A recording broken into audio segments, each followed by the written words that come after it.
Hi, it's Jamie with Jamie's Arts a la Cartes. Thank you very much for joining me. I have a fun project planned for us today. I hope this video inspires you to create something of your own. If you would, hit the like button and share the video with your friends. That helps me to grow this channel and to continue to bring you new projects. If you haven't subscribed yet, would you please consider subscribing? And if you have, thank you very much. Well, we have a lot to do, so let's get to it. Hi, it's Jamie with Jamie's Arts a la Cartes. Thank you so much for joining me. I have a fun little project. I'm going to make some yo-yo rosettes, and I was at the big box stores, found it on clearance. But we have 2 fabric panels and instructions and ideas and something that'll end up looking something like that. So, like a blanket or a throw or something like that. So let's go ahead and see, make sure our instructions aren't on this before I just willy-nilly cut it.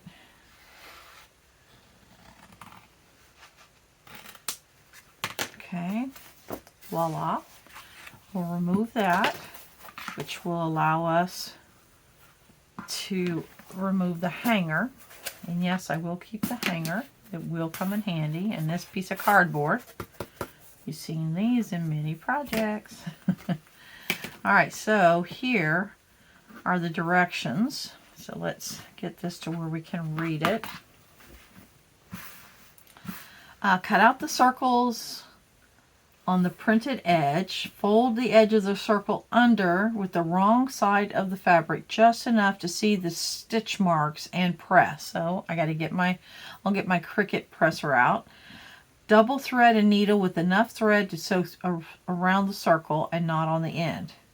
Use a gathering stitch to sew around the edge through both layers of fabric and using the marked stitches on your guide. Gently pull the thread together, close up the yo-yo, close up the center. Sew a couple of stitches across the center to secure your gathers. Flatten your yo-yo and press, so we'll definitely have that out. And repeat all the steps for the remaining yo-yos. So these are called yo-yos, these circles. Let's see what we have and what we can. Oh, there's another piece of, let's see what this is. Maybe more instruction. Oh, look, it gives us ideas of how to use it. Oh, headbands, purses. All right.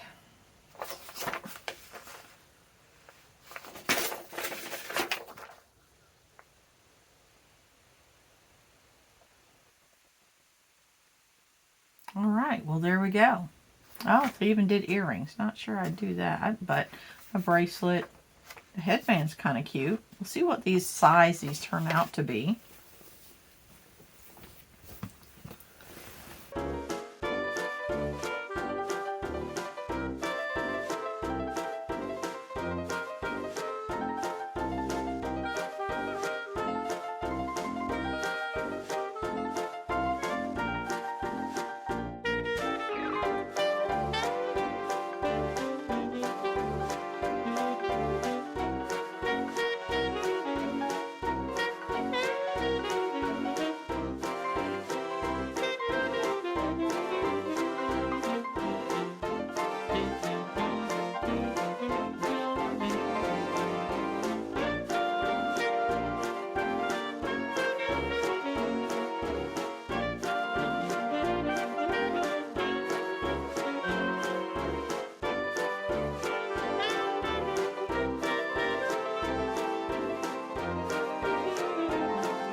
right, our last strip to cut away from the main background.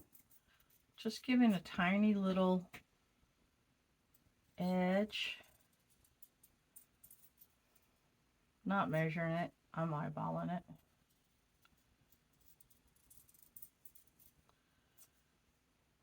And I've decided how I'm going to use these, what they call pennies.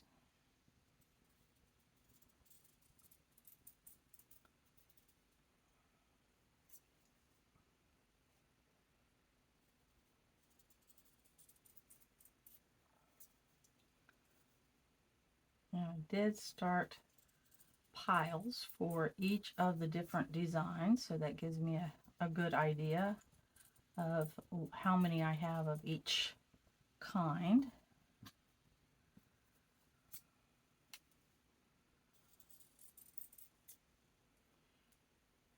So I'm going to take this idea here with the purse, and that's what I'm going to do. I have some canvas purses where I had put trim on them some time ago, and I think what I'm going to do is most of them do not, they have beads and what have you on them. Like this will coordinate with the red, white, and black, but like this really doesn't. And there's like a purple one down here. This one really doesn't. So what I'm going to do is I'm going to take the beading, the trim off the edge, and I'll end up with something that looks like this. And I did go ahead and sew some of these together just to, as I was formulating how did I want to use these. And so I think I'm just going to do random little, on the face here. I may put buttons here, right, just to give it a little interest in the center. We'll see, not sure on that part, but I have to get these made and these undecorated before I consider what that next piece will be. Here it doesn't look like they did anything, and maybe that's because it does leave a little bit of a bulk right there. I don't know if you can see that, but so it doesn't go all the way flat. If I didn't pooch it up as tight, maybe it would go flatter. I don't know, something to think about. Because I just whipped up a couple and I decided not, they say to iron this little piece down. I didn't find that that really helped, so I'm going to elect not to follow that particular direction. But I did do a running stitch here on this dash line, and that's how I came up with these. Fairly simple. Gather it. I did go back and forth through the gathered material just a little bit, just to help hold those stitches. Did a knot, and did a couple more where I went back and forth through those little gathers, and that seemed to do the trick. I don't anticipate these would get washed, but I guess they could. So I'm going to try to create it where it will be as stable as possible. So I'm just going to cut these out, go ahead and remove the border, the collar on these canvas purses that I have. And it's about that much that'll come off, so that's a good hunk that I can use on something else. So we'll just have to see what it lends itself to.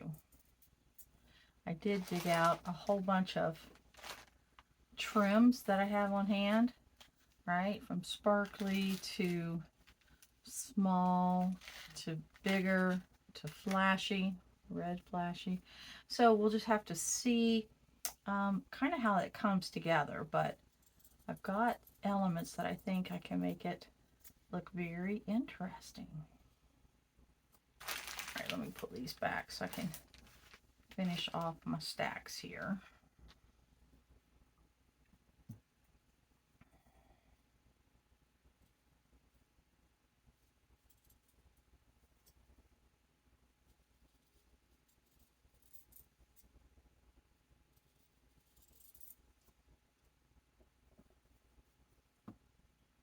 But you can see that the orange and yellows didn't really complement these, so I decided just not to use them. Purple definitely did not.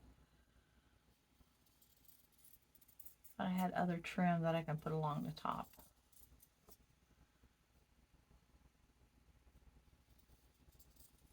So nothing difficult.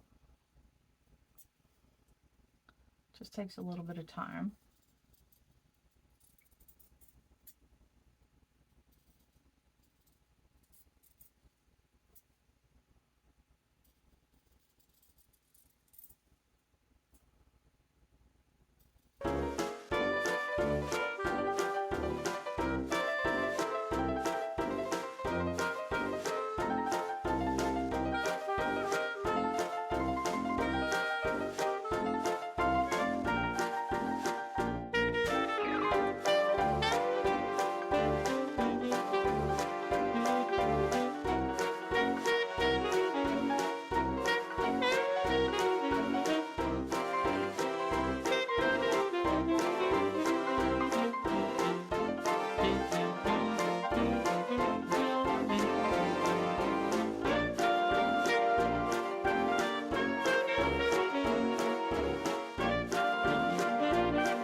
Tooling right along.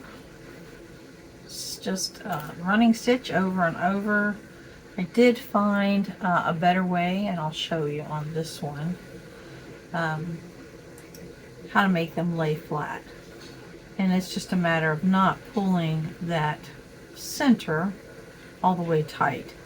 And I don't need to make all those knots because I'm adding stitches and adding stitches and adding stitches. And I'm not following that stitch all the way, right? I'm just going to literally whip around somewhere between that line and my cut edge. Does not have to be right on it. So, after creating a few, I figured it out, y'all.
Alright, so we're just tootling right along.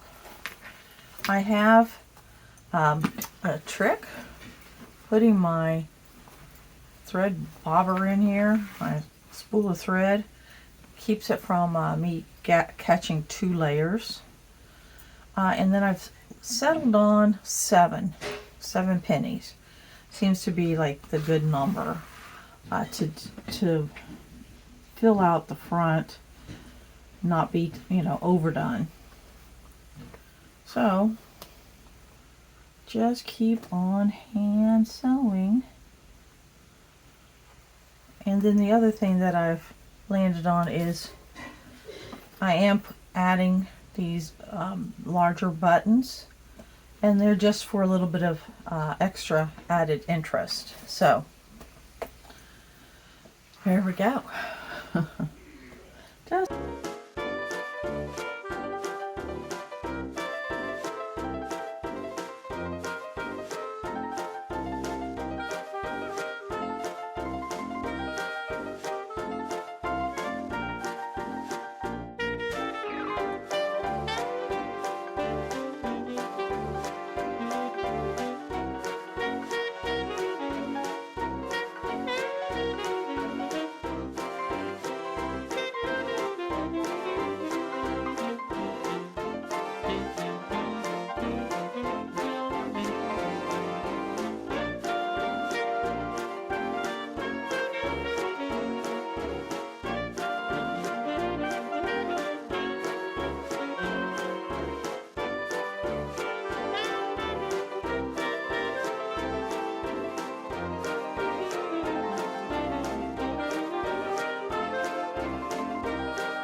all right.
Alright, we've about got this last penny attached. So this project was a very interesting one. I still got to attach these 2 buttons. But this was an interesting project. So I took purses that I had added trim to, and I did detach all but 2 of these because they were they had like orange beads on there, and I just didn't think that the orange was going to work well with these red and grays and blacks, the red in particular. So decided to go with this color scheme. I do keep checking, make sure I'm not catching it there in the back, catching 2 layers.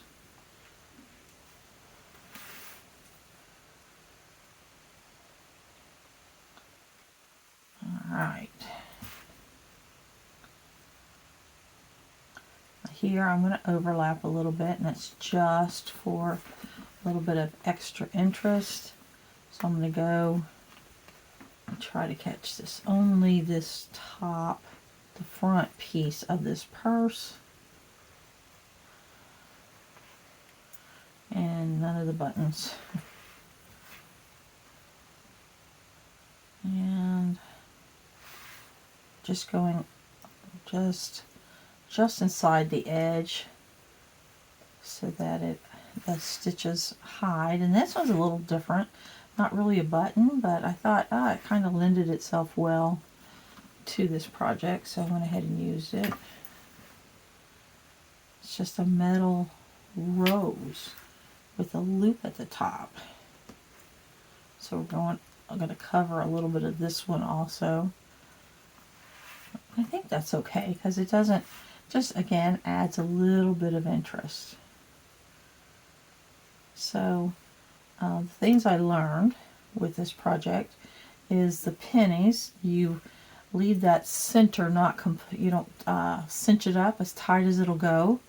That way these lay a little bit flatter. So it took me a hot minute to figure that out, but once I did, I finished them up with that. So some of them don't lay exactly flat, but again, I think it's fine. I think it adds to the interest of the overall piece.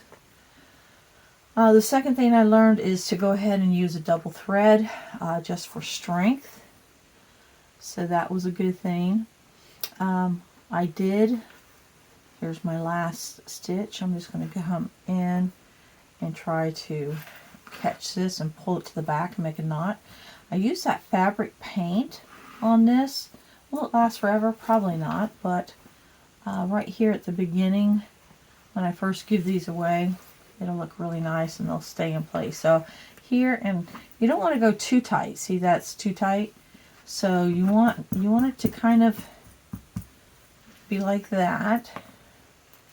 And then I'm going to go inside where it came out at.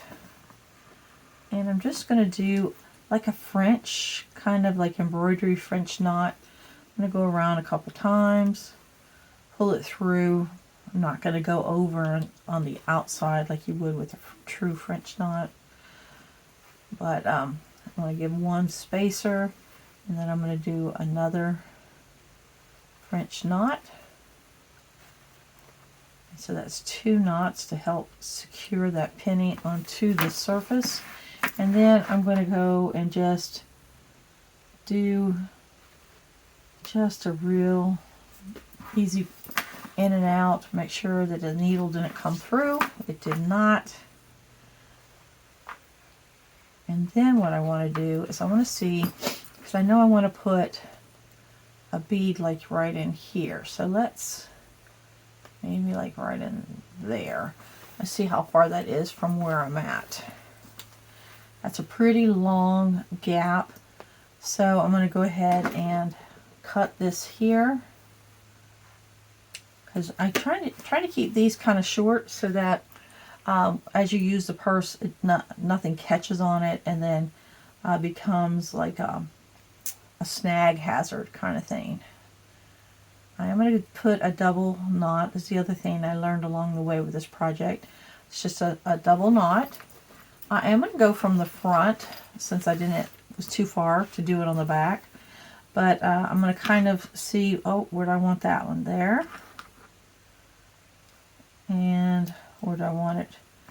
This one here. Nope, I like that one there. So let's go ahead and add this one, and then I'll figure out where and if I want to use that one. Again, I want to just catch, and I'm not going to go right down here way low. I'm going to come up here a little bit, because just to cover more area. Okay, and now I'm going to just sort of put a knot in there, and now that's good and firm. And then before I put my button on top, I'm going to leave a quarter, maybe 1/8 of an inch of those, because my button will cover those little ends. And then what I found, if I go ahead and gather, and it doesn't really matter which way, but I'm going to go ahead and gather.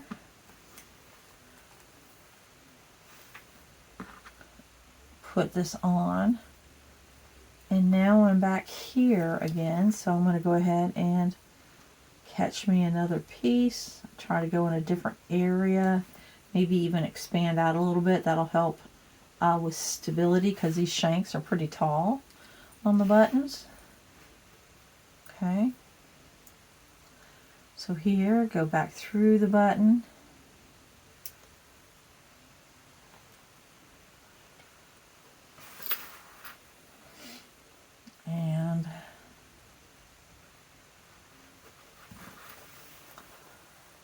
And then what I want to do this time, after I come,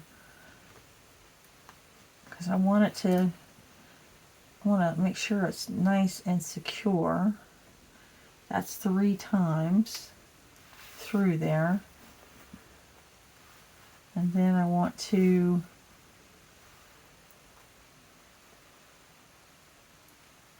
put in, but I'm going to pull it pretty tight. Try not to catch no other buttons. Pull it pretty tight.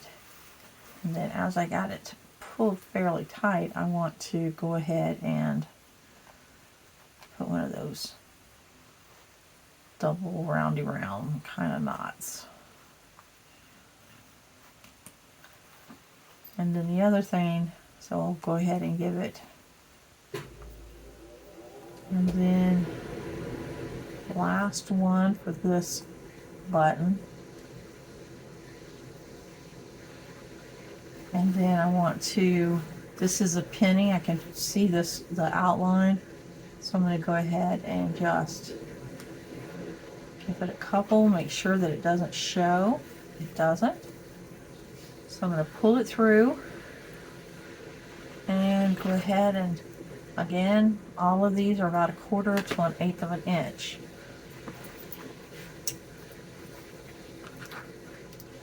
I think that would be too much. Any of those places, I only have one left, so you know what? I'm going to leave it just like that. And that's kind of what it looks like right there. Right? How about that? This one didn't lay quite as nice as the other ones, but I think it'll still be fine. So there we go. So we've created all kinds. Everyone is similar but different. I even went with a tassel on this one. I only had one tassel that I found in my stash. So there we are. Looks okay. Right? Similar but different. I had a little bit of this. This is almost a paper kind of ribbon, but not really. But it was, I had just a short piece. I have got maybe a little itty bitty piece like that left. So maybe on a card? Who knows? I only had a little bit of this fringe. Right? The black one's hidden in there. There's the other one of that trim. And again, it just sort of lays there. I had some brown. I went ahead with the brown because it plays off of the canvas. I only had a small piece of this, but it did go all the way around, but I like the sparkly. And then this is just a button. I had a couple pieces missing, so I popped them out and put some drills in there. I think that turned out pretty nice. And then again, similar but different, right? Had some very interesting buttons that I was able to use. So there we go. We made several purses, and again, just removed purples and oranges. I can use those for something else. But with this penny kit that I have, and I have these pennies that are left that I can do something else with. I haven't thought of it yet. All right, well, I hope you've enjoyed this video. If you have, like it, share it with your friends. If you haven't subscribed to my channel yet, would you please consider subscribing? A lot of one-of-the-kind kind of buttons. If you haven't subscribed yet, would you please consider subscribing? And well, until next time, let me see if I can get these laid out for you. Then I'll turn them around. I'll get you a close-up. But how many did we make? 6, 7, 8, 9. 9 gifts. How about that? All right. I hope you've enjoyed it. And I'll see you again next time. Until then, happy crafting.